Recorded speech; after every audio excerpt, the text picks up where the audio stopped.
Kasaragod എല്ലാ പ്രേക്ഷകർക്കും മെഡിട്രാക്കിൻ്റെ മറ്റൊരു എപ്പിസോഡിലേക്ക് സ്വാഗതം. ഇന്ന് മെഡിട്രാക്കിൽ നമുക്ക് അതിഥിയായിട്ടുള്ളത് മാംഗ്ലൂർ യൂണിറ്റി ഹോസ്പിറ്റലിലെ critical care medicine doctor Sanjay ഷെഹറിയാണ്. Sir, welcome. Yes. Sanjay sir, now we have seen in many of the hospital we have seen that ICU, critical care, then emergency medicine. See, there are different captains or just like name boards are there. See, and also critical care medicine, there is also a separate department. See, actually, they don't know what is the most common difference between these three categories. Could you please explain regarding that one, sir? See, I understand this is a very common issue with most of the patients and relatives and people. Emergency medicine and intensive care medicine or critical care medicine. Yeah. Critical care medicine is also called as intensive care medicine. Yeah. Versus an emergency medicine. Yeah. Emergency medicine, basically they are specialists who cater to patients who come to the emergency department for a very brief period of time. Yes. Okay. So their role basically is to very quickly assess the patients and stabilize the patient. Okay. Okay. Maybe an hour or so, 2 hours or so. Yeah. Do the quick job so that at the doorstep the patient is taken care of and patient is not moved, so time is saved. And immediately they'll do a quick assessment and intervention and stabilize the patient. Okay. It's a very short term therapy. Okay. Versus critical care is the same kind of patients. From emergency, when they are shifted to ICU, little bit stabilized, the patient will stay in the intensive care or critical care department for a very long time. Okay. They'll go through very ups and downs. Okay. They need to be taken care. They need to be closely monitored. Okay. They should not go into complications. Very close monitoring is required. With a team, full team of critical care technicians, doctors, other therapists, and all those things. And very close monitoring, and we plan the management of the patient. Long term, what is the as and when investigation report comes. See, initially when the emergency medicine doctor has seen, all the reports not available. Their job is just stabilize the patient. What are symptoms are there? Patient should not worsen. Stabilize the patient, save the patient, and shift. Later on, a complete cure to the patient. Finding out what is the past history, what is the present problem, and during the stay in the ICU, patient will again get a lot of complications. Planning for the full treatment of the patient. That is done by till the patient is shifted to ward or shifted home. This is done by the critical care specialist. See, actually, sir, why you see, we have seen that many departments, many doctors are there. This is a personal question. Why you selected this department? That is very actually valid question also.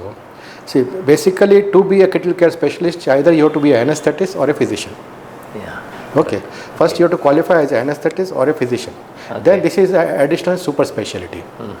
At my time, 25 to 30 years back, this super specialty had not come by the Medical Council of India.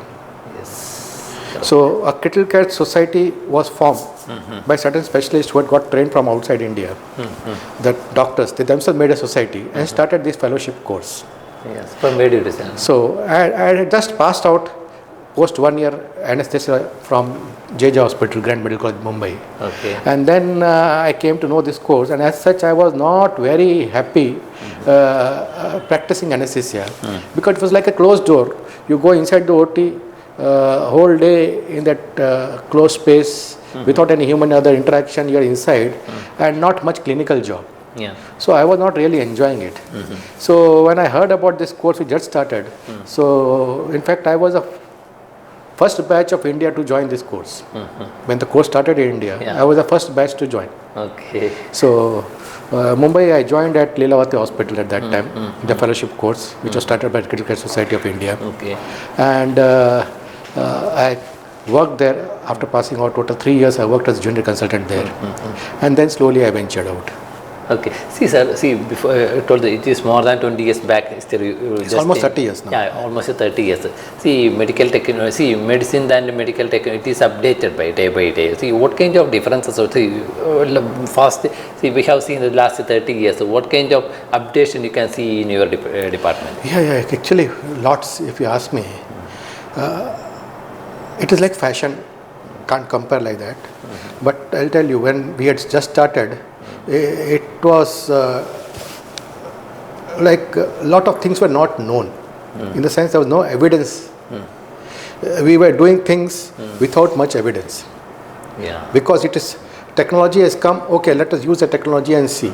Technology came, also medicines also. So lot of medicines came, lot of newer medicines came, and technology came. Yeah. So it was our job to use this technology and newer medicines. From where and how. And because of our use of this technology and medicines, the evidence came, whether it is useful or not. Whether it's useful or not. Yeah. If we, the initial doctors, had not started using those initial technologies, and a lot of other medicines which came up, a lot of medicine had promises but failed out. Lot of technology had promises, but it could not sustain. Okay.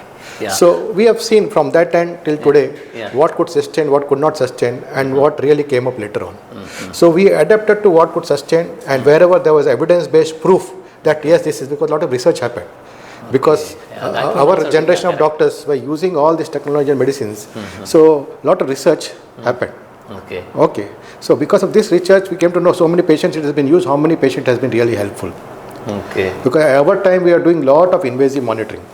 Invasive monitoring in the sense you have to put a lot of catheters and tubes inside the heart, inside the lungs of the patient.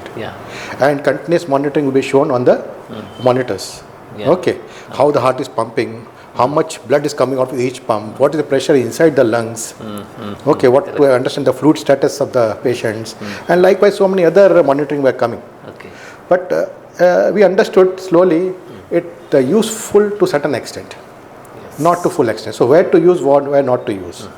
So later on we passed on this information to our next generation. So that is how it has evolved over so many years, and it is still evolving, but almost it has matured to quite good extent at present. See, we know that this is a critical care department. Anyhow, we have seen that patient, and by chance, see, it is already critical care emergency department is there. In such a situation, what are the common cases you have seen in See, most common cases which come when a critical care specialist comes across is lung issues. Basically, we do more of a geriatric patients nowadays because most of the patients, the lifespan is prolonged. People are living longer. When you live longer, still body, the immunity is not so much. So this elderly patient, they keep on coming with multiple issues because with age the organs also age. You have to understand. When the organs age, definitely some setback will be there in between. So we see a lot of elderly with pneumonias, with respiratory failures. Then they sometimes go into with infection. They go into what we call as ARDS, where the lungs become fluffy white. There's swelling in the lungs. Here I am just interfering. See, pneumonia, just I mentioned that. We have seen that, and see, the patients are in ICU. See, before entering, they maybe or may not be stable, but they got after 1 or 2 days, they got pneumonia. Why it is happened? See, thing is, there are two things here.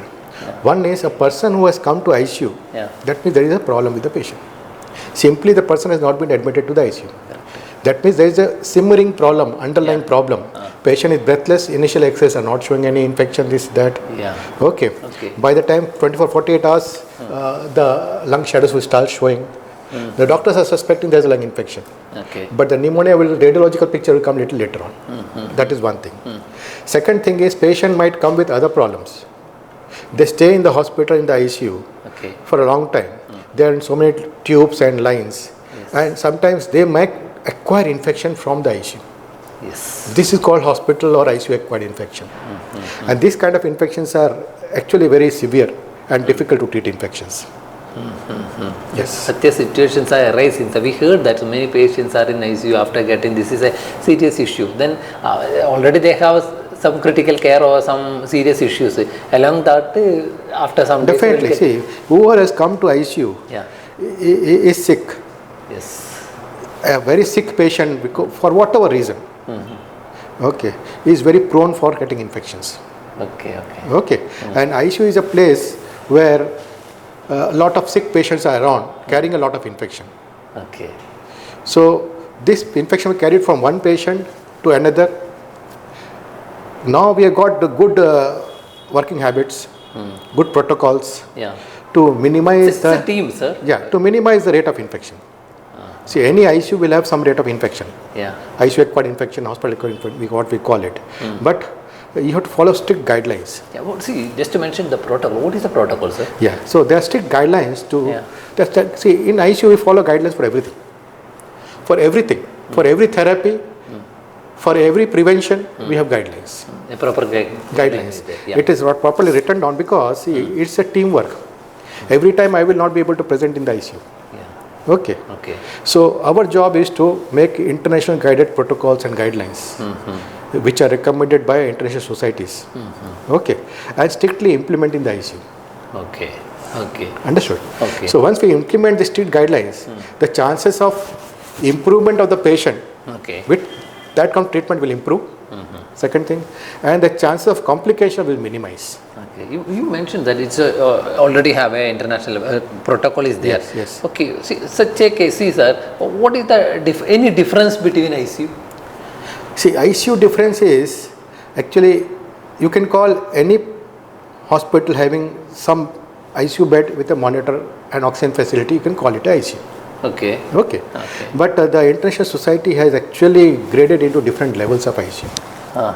Because you can't have all the different high-end levels of ICU everywhere. And every patient doesn't deserve a very high-end ICU. As per the problem of the patient. So there are actually basically three levels of ICU. Level 1, level 2 and level 3. Level 1 ICU is basically catering to patients who are not very sick. Who need some oxygen, some post-op monitoring. Some baseline treatment. Who are not very sick. And level 2 is intermediate, where the patients are a little more sick. They might require some ventilator support. Where the single organ is failing. Not more than single organ. And some other facilities are there in the hospital. But level 3 is basically required by patients who are very sick, who are very terminal, who require more than one organ support. And in this kind of setup, you should have all kind of invasive monitoring facilities available, all kind of life support system available, ventilator, dialysis facilities, other facility to maintain the BP. And then you should have backup of a cath lab in the hospital. You should have backup of a scanning, CT scan in the hospital. You should have on the bedside ultrasound machines, echo machines, neuro monitoring. And a very good high-end OT, operation theatre, when a patient versus patient can be taken up for surgery, with a good support system of the neurosurgeons, general surgeons, trauma surgeons. So it's a complete package. And a full-time qualified intensivist taking charge of that ICU. When all these facilities are available, that is called level 3 ICUs. So there are specific guidelines which kind of patient should be managed in which kind of ICU. Not very unstable patient, there is no need to go to level 3 ICU. There is no need, because your unnecessary resource optimization has to be there. If I don't need that much, why I should go there? I can take care. When the patient, but all these level 1 and level 2 ICUs, they should be affiliated to level 3 ICUs. Understood, sir. So I should know, today my patient is becoming sick. I should be interacting with the level 3 ICU, keep one bed ready, have one transport facility between level 1 and level 2 and level 3 ICUs, so that we send our full team. It's like a very good ICU, the ambulance, what we call it, with a doctor and the emergency EMT technician. EMT course also is around 4 years now. This technician, they take care only of transport of very, very sick, serious patients with ventilator, with all the support system. Sir. So they are trained and they are part of the ICU team. See, I told that there is a level 1 ICU, level 2 ICU, and level 3 ICU. All the systems are updated. Still, sometime the patients and also the critical doctors, will they face any challenges? Definitely, any issue, any setup, challenges We are cannot there. predict that. You know. Challenges are there. Okay. Challenges are for the patients, challenges are there for the relatives, and challenges are for the doctors who are treating, doctor and the team. Normally, So what challenges. are See, facing, for sir? us, challenges means a lot of issues are there. See, main challenge is basically when the patient comes in, to make the whole team of relatives and the patient understand the seriousness of the situation. They will not accept it, that one, sir. So to make them understand, it is a big challenge because Make they them have understand. understood an issue and come, and when we investigate thoroughly, we find out the issue is much bigger than what they have come with. But they are expecting happiness, sir. Yes. Because- So how to convey this Yeah. and make them accept the problem Yeah. and start the treatment for that problem is sometimes become very challenging. So counseling also is an art. How do you counsel them? Okay. Because if the patient is awake and conscious, it is right to the patient also to know his condition, Yeah. adult patient, and the relatives also want to know. So, and there is no way you can slowly reveal everything. Okay, so if the patient, when we communicate with the patient, sir, it will have good result or bad result? It goes both the ways. It goes. See, legally, it is the patient's right to know. Right now, his disease. Because Regarding relatives will this- come and tell, no, don't tell the patient. Okay. So, Yeah. but our job as doctors, when the patient asks us, Yeah. in Indian culture scenario, Okay. okay, you have to respect the relative's feeling also. You have to respect the emotional outburst of the patient when he comes to know about his problems. Yeah. Okay. But at the same time, inform in a mild, good manner. Sometimes, see, certain patient may be less confidence, means how to accept the reality, sir. Yeah, because there are ways we tell them. We need not tell them exact medical diagnosis and all these things. Okay. Sometimes we little bit underplay so that to give them confidence. But the very close relatives, the wife, the husband and the children, we give them a very, very clear update about the patient's condition, about the outcome, what are the percentage of chances patient might improve, what are the complications anticipated on the way, the journey of the patient's treatment. Yeah. Okay. If these complications come, what is the treatment may be required for that? Yeah. They should be ready with all the options. Because tomorrow sudden new complication comes and they told we were not aware about it. Correct. Okay. But other part is, if you tell them all the complications on day one, they get scared. Okay. So usually with time, that maturity and the art comes in the doctor, and how you bond relationship with the relatives to reveal to them the actual status and the complication issues. See, sir, suddenly the accident case, we can see that, that they may be a healthy person. Such a cases, how to accept, especially the bystanders, how to accept that kind of present situation. Yeah, that is, see, when a patient young, most of the trauma yeah. patients are young patients. Correct. Most of the trauma patients are young patients. Yeah. So they come with polytrauma. Then they land up in the ICU. Polytrauma means multiple places. Poly means many. Many places injuries are there. Okay. They will have head injury, Yeah. facial injuries, they will have chest injuries, abdomen injuries, Yeah. multiple orthopedic injuries. Okay. They will have lot of blood loss. Okay. They will go into shock. They will need urgent surgeries. They will need urgent care in the ICU, multidisciplinary team to manage the patients. Yeah. So we are very busy with those things. Okay. But at the same time, we have to update the relatives about the condition of the patient also. Okay. So very briefly, but in a nice way, we just mention what are the injuries to this patient. Okay. 1, 2, 3, 4. Apart from that, we'll tell them these are the injuries what we have found out right now. Okay. In the course, with further investigation, we might find more injuries. Okay. But these are the life-threatening injuries which we ruled out immediately. And what are the option of treatment for these injuries? Okay. But see, it is our duty to inform them all the problems and injuries the patient has, life-threatening. Okay. Okay. Because it is a right to know, plus to safeguard ourselves also. But at the same time, how you put it to them is very important. At the same time, we should give them assurance that we are fully equipped Okay. and confident of handling this problem. Okay. Like that you So can come. assure them also. Okay. So they should not be hanging in the post of patient was such a huge problem, now how to deal with it. You should assure them, we are here as a full team to deal with it. You don't worry about it. You have come to the right place. Okay. And at the same time, if we don't have certain facility, it is our duty to tell this kind of facility is not available with us. We'll stabilize the patient and we'll shift you to center which has got this facility. Okay. This is also very important. Okay. You just mentioned during the discussion, you just mentioned that the team. See, actually in your department, what are the teamwork, sir? Which are the other doctors or any other? Who are the teams? See, team is intensive care team. It consists of basically multidisciplinary team. Basically, the head is the critical care doctor. Okay. And he has got a team of junior doctors who are equally qualified or lesser qualified than him. Yes. Okay. Okay. So one is heading with a team of doctors. Okay. How compromises your team, sir? No, that's nothing. This is one is doctors. Second, ICU qualified or ICU trained nurses. Okay. Okay. Third is respiratory therapists. Yeah. Because patient with have a lot of respiratory issues, respiratory therapists are there who will be helping me to manage the ventilator and chest physiotherapy and other things. Okay. Then there are technicians. Okay. Okay. Then what can There are other discipline doctors, general surgeons who will be supporting, neurosurgeons will be supporting, neurologists, cardiologists, different multidisciplinary super specialty doctors whose help we need.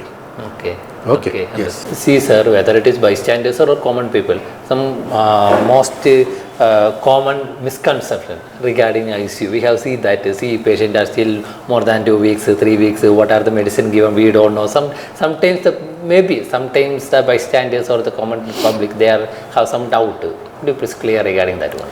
Yeah, this is very important question actually. It's a very challenging thing also.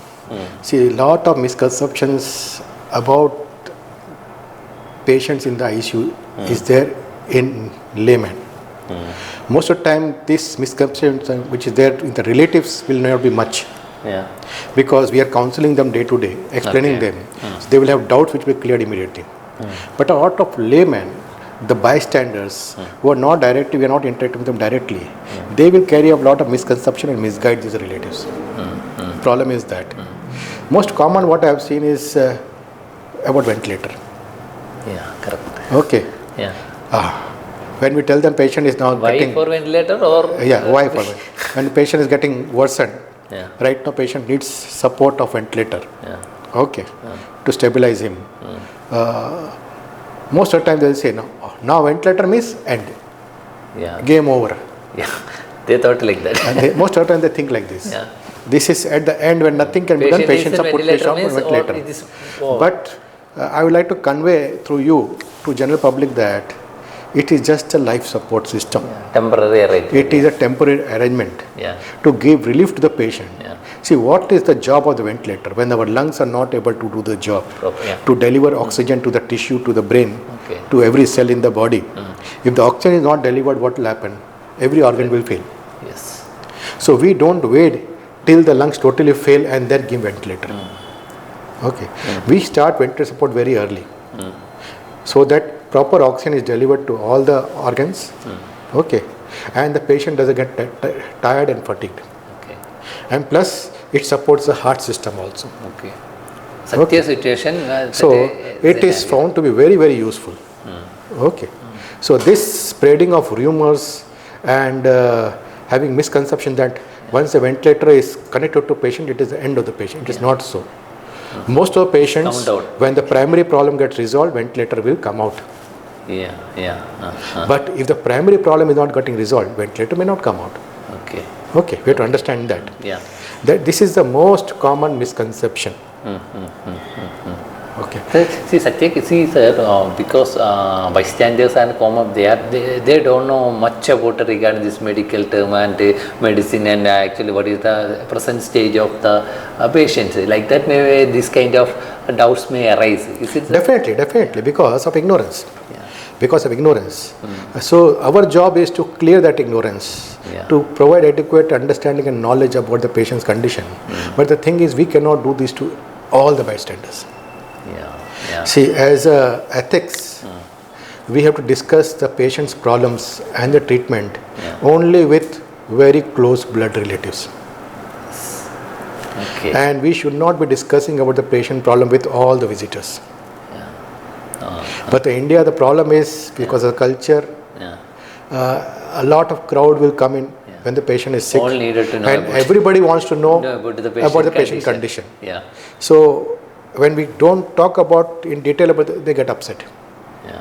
Maybe they have some doubt also. They get upset. But at the same time, we cannot reveal everything also. Yes. As per ethics, it is the privacy of the patient.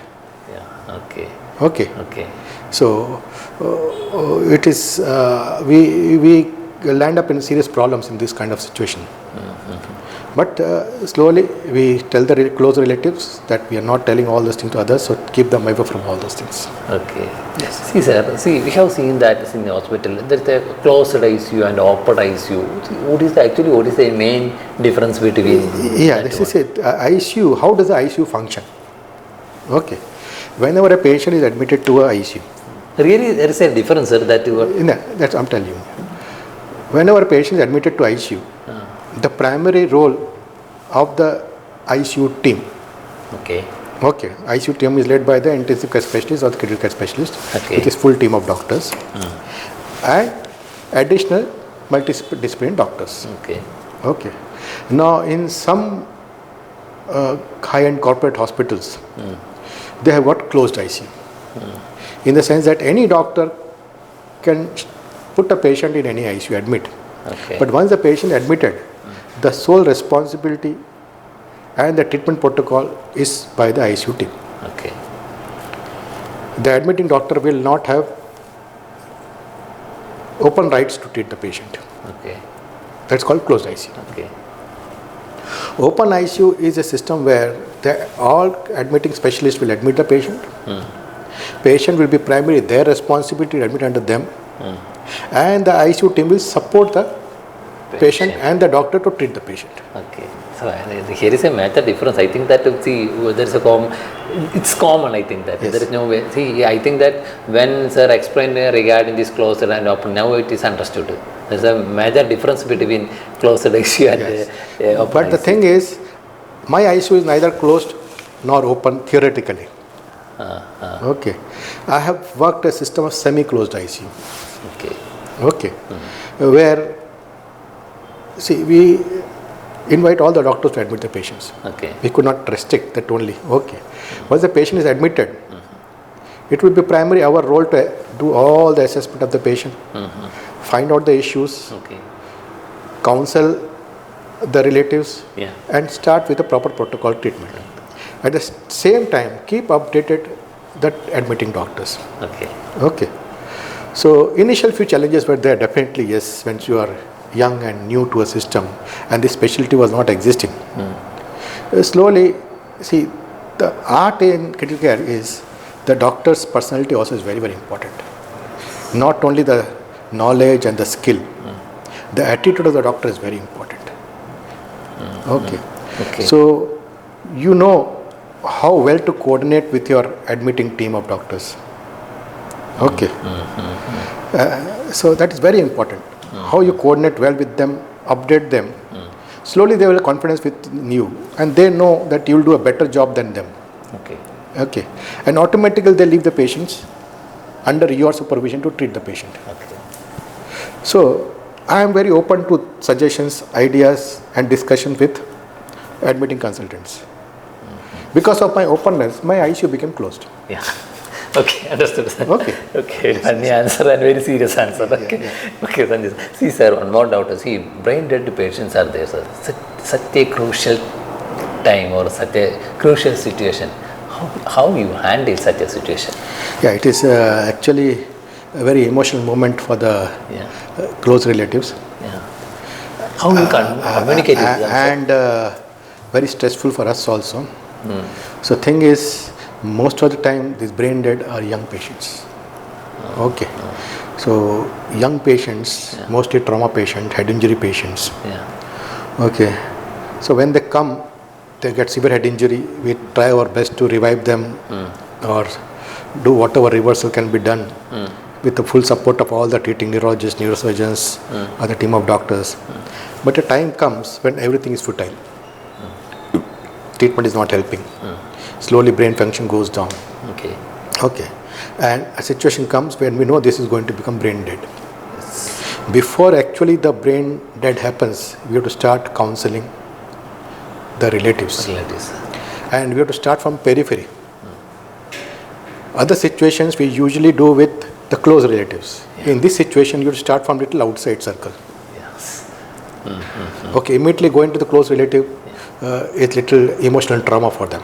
Yeah. So we, along with the social workers in the hospital and the little relatives who are not very close relatives, involve them in updating them that situation is going to that stage. Yeah.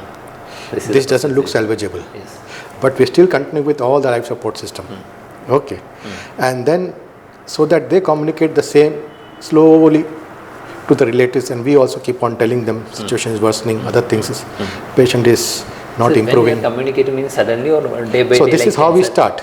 Yeah. Before the brain dead actually happens, we know it is impending. Yes. So we have to start that time.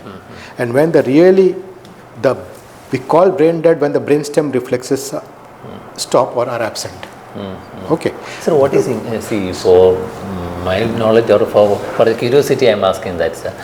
What is the indication that suppose the patient is going to brain dead, what will be the indication? So the thing is that so there is difference between deep coma and brain dead. Yeah. Patient might be in coma, light coma or deep coma. Yeah. Then there is brain dead. Okay. Brain dead, there is the area of the brain is called brain stem. Okay. When that stops functioning, we call it brain dead. Yes. In that situation, only patient's heartbeat is functioning. Heartbeat is still there. Yeah. Heart is still beating. Okay. Okay. Patient might have some BP also. Yeah. But no patient will not have any spontaneous breathing. Yes. Patient not be able to breathe on its own. Yeah. Other brainstem signs which we assess. There's tools to assess the brainstem signs. We assess all that. Pupils will stop reacting. Doll's eye will be absent. Or some other calorie test will do. We'll do a EEG. EEG will flat line. The brain there is no flat line. There is no hardly any activity in the EEG. Okay. So we know this is brain dead. But with one finding we don't declare brain dead. Yeah. Okay. Multiple. So now first we have to assess with a team of specialists. Yeah. There is a brain dead committee. Okay. Every hospital have. Yes, no, we should have. If you want to declare brain dead, a committee should be there. Okay. And the committee, one neurologist, two neurodoctors, one intensive care specialist, another physician. The team of doctors will assess, put the notes down and say brain dead.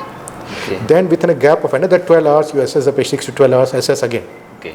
2 consecutive assessments establish the same thing. Okay. Then you can officially declare brain dead. Yeah. Okay. Okay. So what is the consequence of brain dead? Why it is important? Okay.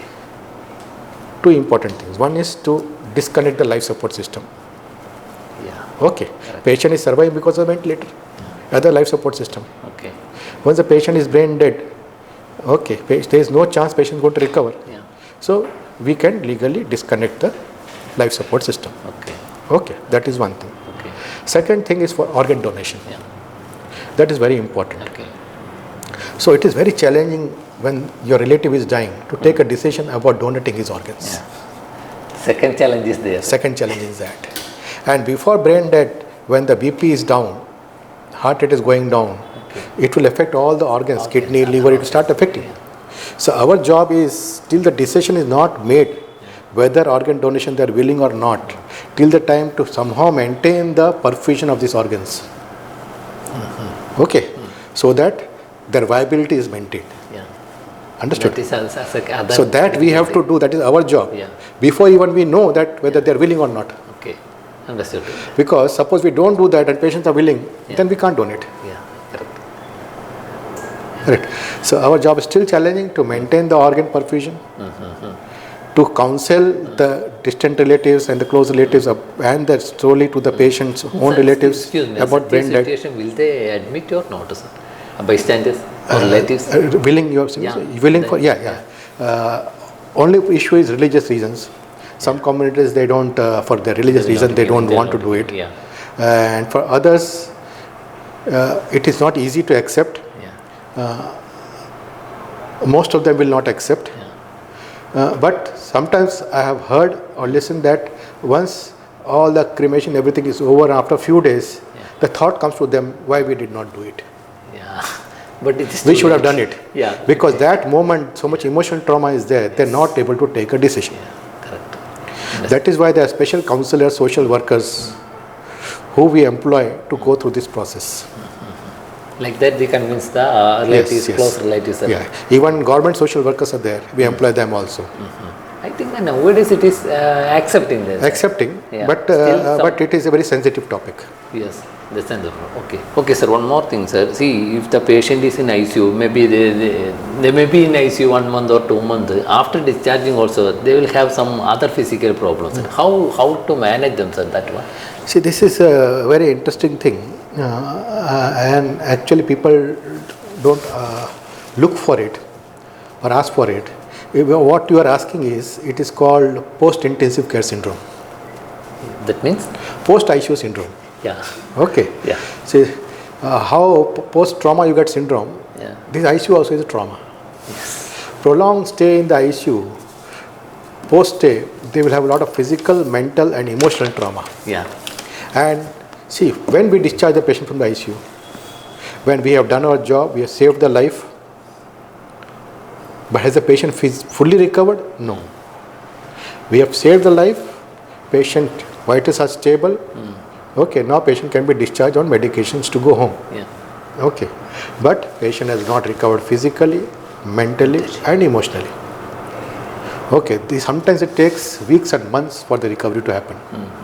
So physical stress and trauma, physical injury, what happens to the patient, because of that sometimes the nerves will become weak, the muscles will become weak.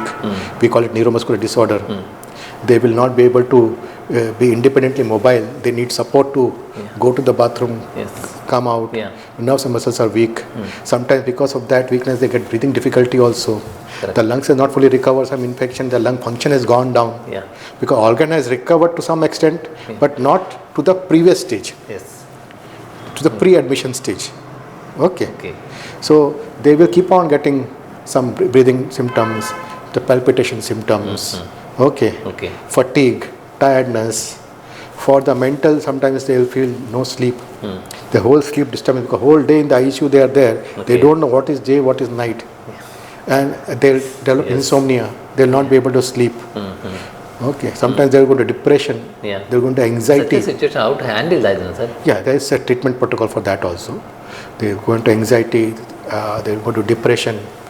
Sometimes they go into delirium also, we call it. Delirium in the patient get confused, especially elderly patient. So much infection, this will affect the brain.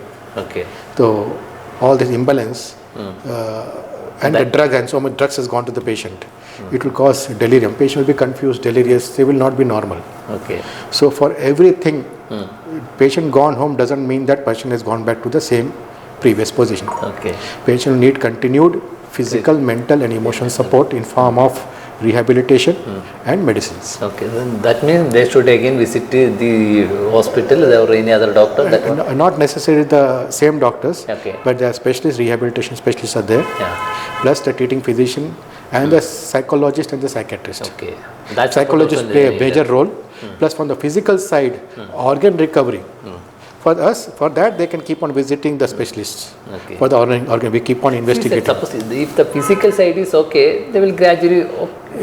But sometimes the organ damage is such that it may not recover fully. That will cause us mental. Especially we had so many COVID patients. COVID times, they have very bad pneumonia, and we are able to discharge them, but they continue to require oxygen at home. They are not able to go to bathroom and come back because lung was badly damaged and fibrosed. See, sir, I think that Meditrack, today's Meditrack program, almost we have discussed almost all the points. Shall we wind up the program or any other thing left? I think most of the issues we have discovered and discussed today about what is intensive care unit. Who manages it? What is the team who manages it? What are the challenges faced by the patient and the doctors? That is that one nobody knows. Before we close, I'll tell you please, sir. The personality of an intensive care specialist. he should be a multidisciplinary person. He should be multi-talented. Yes. Sometimes I compare him to a person like Dhoni, Yeah. Mahendra Singh Dhoni. Okay, you should be Why you should think like that? you should be very skillful in your subject. Yes. You should be updated. You should be knowledgeable. You should be a team leader who should be lead from the front. People should follow you, obey you. Okay, and you should coordinate well with others. Everybody, you should be well coordinated. Your language should be very good. Language and updation. Yeah, that is Language right. should be very good. Yeah. How you communicate. Ultimately, you should be result oriented. Okay. Okay. Yes, If sir. you got all these personalities, you will become a good intensive care physician. Yeah. Only having good knowledge and skill will not make you a good intensive care physician. Okay. You should never get upset, angry, challenge with situation. You should be cool-headed like Dhoni. Such a situation will arise, sir, because they already we have discussed. That's why I that. said you should be like Dhoni, cool-headed. Yes, correct. Okay. Okay. So if you got all this character in you, Yeah. you can become a successful. Multiple character needed. You should become a intensive successful critical doctors. care specialist. Yes. Intensive care specialist. Yes. Okay, sir. Shall we wind up the program? Thank you so much. Yes. മെഡിട്രാക്കിൻ്റെ ഇന്നത്തെ episode ഇവിടെ wind up ചെയ്യാണ്. ഈ episode Kasaragod വിഷൻ്റെ പ്രേക്ഷകരോട് സംസാരിച്ച Mangalore Unity ഹോസ്പിറ്റലിലെ critical care medicine doctor Sanjay ഷെറിന് കാസർഗോഡ് വിഷൻ്റെ നന്ദി അറിയിക്കുന്നു. അപ്പം എല്ലാ പ്രേക്ഷകർക്കും നന്ദി, നമസ്കാരം. Thank you, sir. Thank you. Yes.